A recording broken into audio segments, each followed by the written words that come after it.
যাচ্ছে। তো আমরা বুঝতে পারবো যে এই কমিটির প্রতি অনেক প্রত্যাশা।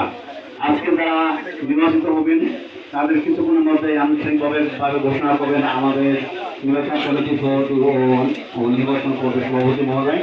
তো আমার একটা বিষয় থাকবে, আমি আগেই বলেছিলাম যে এই দেশকে দেখা আসলে অনেকটা মানে তালগোল পাকিয়ে ফেলে, বিভিন্ন প্রজেক্ট নিয়ে সদস্য অসদস্য এইগুলো নিয়ে মানে আমি যাতে জটিলতা বা দরকার করি না হয় সেগুলো কোনো পরামর্শ রাখতে পারি আমাকে আমাদের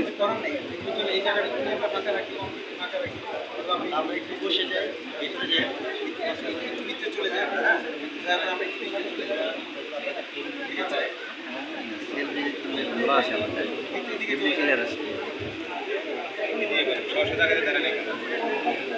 আপনাদের আমি এইমাত্র জানতে পেরেছি আপনাদের সবারই মতামত উন্নয়নের মনে আপনাদের দ্বারা বহুদল আমি সব